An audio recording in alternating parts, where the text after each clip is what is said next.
Bom dia, colegas! Iniciamos mais uma semana CIPAT.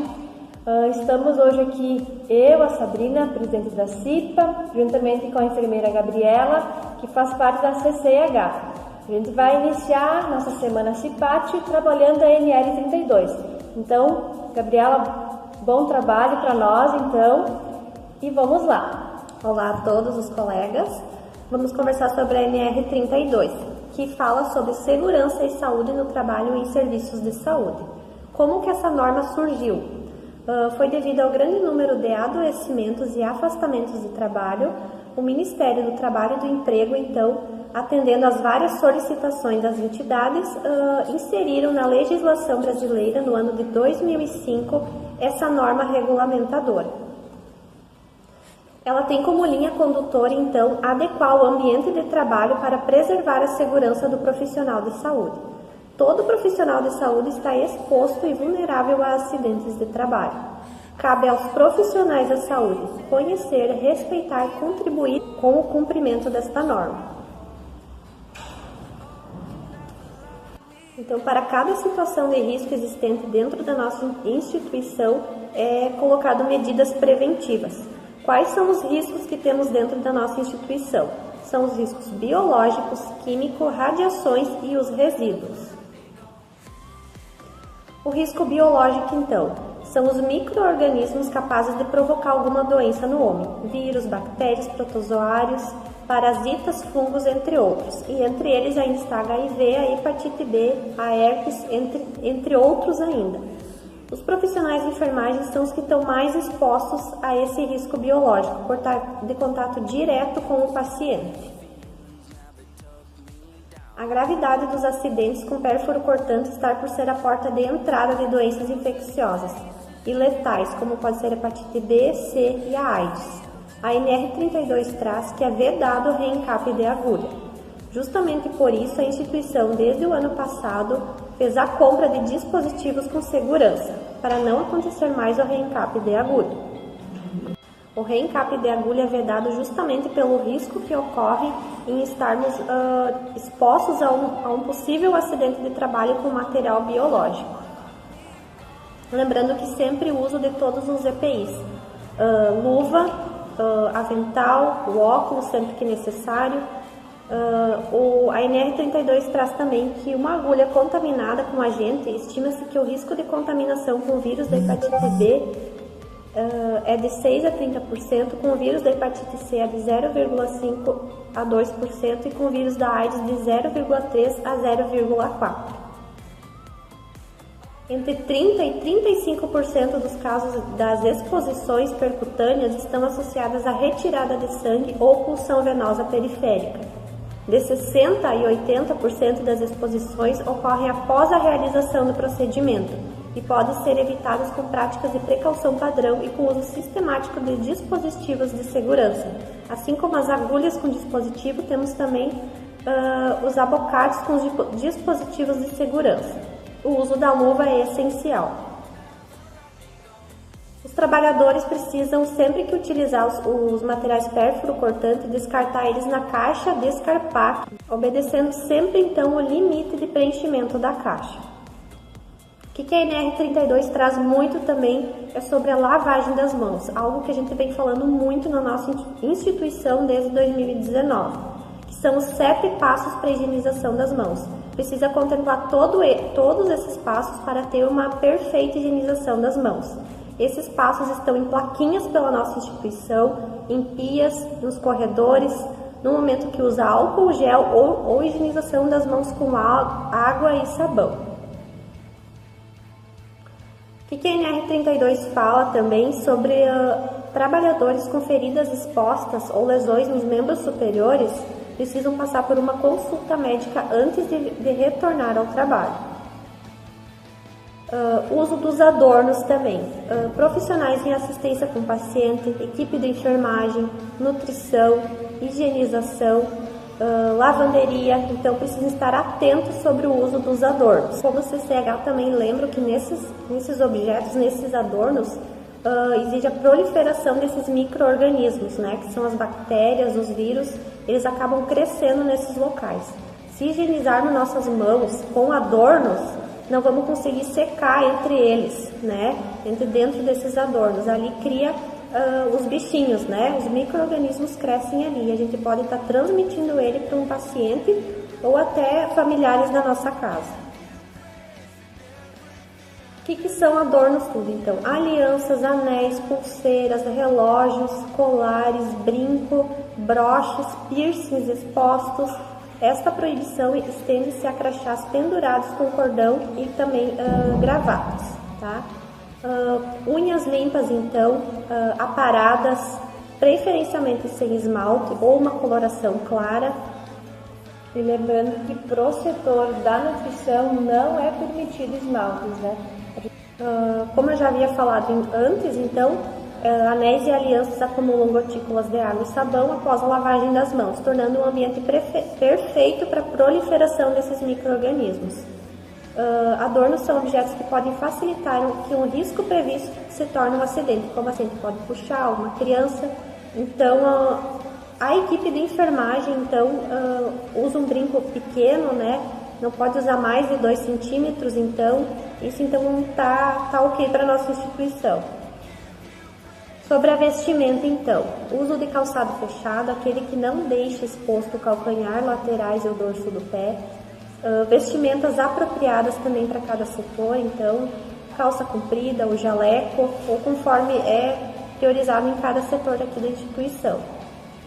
Jamais deixar o ambiente de trabalho com os equipamentos de proteção individual, né, os EPIs, e também as vestimentas utilizadas nas atividades. EPI, descartáveis ou não, deverão estar sempre à disposição no setor em número suficiente nos postos de trabalho, de forma que seja garantido o imediato fornecimento ou reposição. Caso esteja faltando no seu setor, é necessário que comunique seu líder para deixar tudo ok, os EPIs necessários para o uso. É proibido fumar, já é uma norma que existe dentro da instituição e a NR32 também está sobre isso, sobre esta proibição. Temos o caso dos pacientes da saúde mental que são liberados para fumar, sempre na área verde, não dentro da instituição, nos quartos. Sobre as refeições aqui dentro da instituição, não podemos guardar os nossos alimentos no setor, precisamos deixar ele lá no refeitório e fazer a refeição lá também, no local apropriado e no horário conforme é pré-estipulado já. Sobre vacinação, então, a NR32 abrange a obrigatoriedade da vacinação do profissional de enfermagem, assim como os demais da instituição, lembrando que as principais são o teto, hepatite B, a gripe, H1N1, caso seja a pessoa alérgica à hipersensibilidade, então ao ovo, ou reação severa à vacina, não faz a da gripe, mas sempre é a obrigação do profissional e até ao posto de saúde deixar em dia sua carteira vacinal. E até porque isso é uma das questões que a gente vai trabalhar durante a semana CIPAT. Né? A gente quer que todos os profissionais se programem, se organizam e vão até o posto e façam essa atualização da carteira vacinal. Nós precisamos ter um registro que o nosso profissional está bem. Então, nós temos que ir lá fazer a vacinação ou fazer a conferência e apresentar, então, para a banca da CIPA, durante a semana CIPAT. Quando acontecer um acidente aqui dentro, então, da instituição, o que devemos fazer? Tá? Todo mundo está exposto a acidente, o risco existe, né? Primeiramente, a gente não deve entrar em pânico, comunicar o nosso supervisor, o nosso coordenador do setor e imediatamente se dirigir ao pronto-socorro para a realização de uma ficha. Vai ser passado pela triagem da enfermagem e após a avaliação com o médico, um componente da CIPA vai estar fazendo uma entrevista, pedindo como aconteceu o acidente e alguns dados pessoais também. Quando se tratar de algum acidente de pérfuro cortante que teve contato com sangue, com material biológico, será coletado exames, conforme já protocolo do paciente, que foi o que você atendeu, e também do profissional. Se tratando de outro tipo de acidente, como queda, algo assim, vai ser orientado, vai ser feito medidas preventivas e ou então retornando ao trabalho com as orientações, então. Vamos falar sobre outro risco que existe aqui dentro, então, que é o risco químico, então. Produtos químicos são largamente utilizados em hospitais com a finalidade de limpeza, desinfecção e esterilização. É esse o risco que a gente tem aqui dentro, com esses produtos então. Todo recipiente contendo produto químico manipulado ou fracionado deve ser identificado. Por isso a gente sempre está exigindo a validade nos produtos e a etiqueta. Tem que ser de forma legível, por etiqueta com o nome do produto, composição química, sua concentração, data de validade e nome do responsável pela manipulação. Nenhum produto aqui dentro pode estar sendo usado sem a etiqueta, tá? Quais são os riscos então? São vias de entrada do agente digestiva, respiratória, mucosa, parenteral e cutânea. Outro risco que temos aqui dentro é o risco físico, que se trata das radiações ionizantes, que é lá no setor de raio-x. A NR32 fala que as salas de raio-x devem dispor de sinalização visível nas portas de acesso contendo o símbolo internacional da radiação ionizante, que é o que a gente já tem aqui. Sinalização luminosa vermelha acima da face externa da porta de acesso, acompanhada do seguinte com aviso de advertência: quando a luz vermelha estiver acesa, a entrada é proibida, que é o que contemos nesse setor.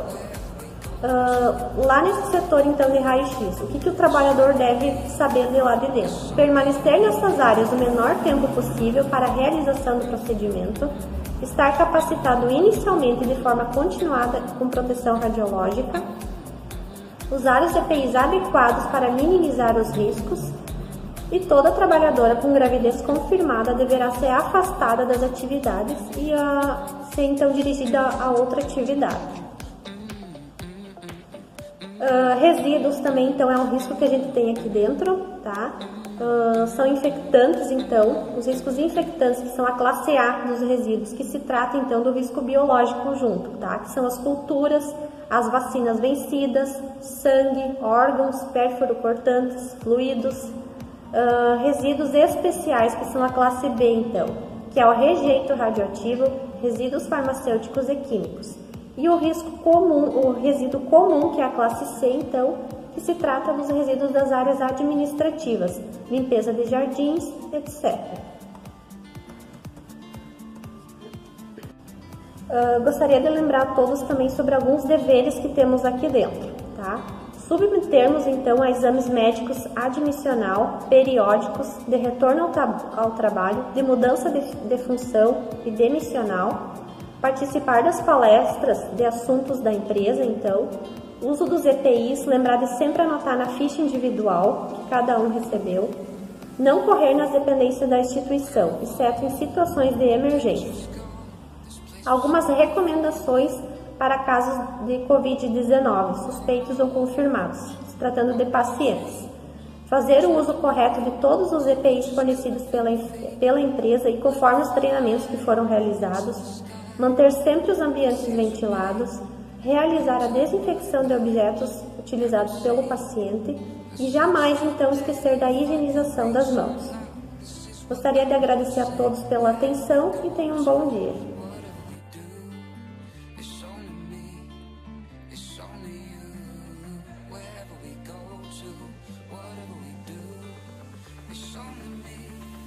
It's only